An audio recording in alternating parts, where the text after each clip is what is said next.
सुरुवातीला मनोज जरांगे पाटील मुंबईमध्ये येण्यावर ठाम आहेत। पाहुयात त्याच संदर्भातल्या टॉप 9 बातम्या।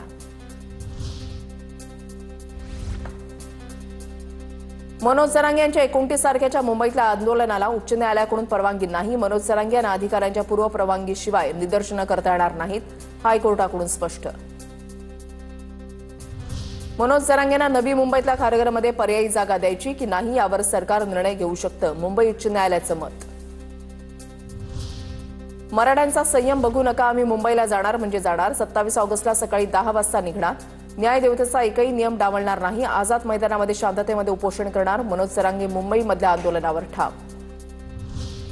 मुंबई पोलीस आयुक्त देवेंद्र भारतींनी घेतली फडणवीसांची भेट। जरांगेंना कोर्टानं दिलेल्या आदेशाचं पालन करावंच लागेल, मुंबईमध्ये कायदा सुव्यवस्था राखली जाईल, देवेंद्र भारतींची माहिती।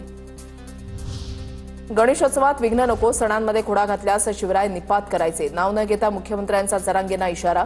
तर आम्हीही हिंदूच, गणेश भक्तांना त्रास होणार नाही, जरांगेंचं प्रत्युत्तर। स्वतःला शिवरायांचा मावळा मानणारा कधीही खालच्या भाषेमध्ये बोलणार नाही, माझ्या पाठीशी आईसह सर्व महाराष्ट्राचा आशीर्वाद। फडणवीसांची प्रतिक्रिया, तर मी शिवी दिली नाही तरीही शब्द मागे घेतला, जरांगेंकडून स्पष्ट।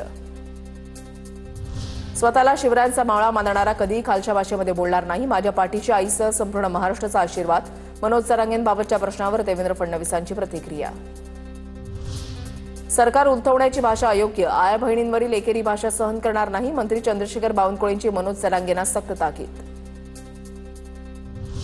मनोज जरांगेंच्या आंदोलनाबाबत येत्या 2 दिवसांमध्ये पुन्हा बैठक होणार, वेळ पडल्यास मराठा आरक्षण उपसमिती जरांगेंची भेट घेणार, जरांगेंची समजूत काढण्याचा प्रयत्न केला जाणार असल्याची माहिती।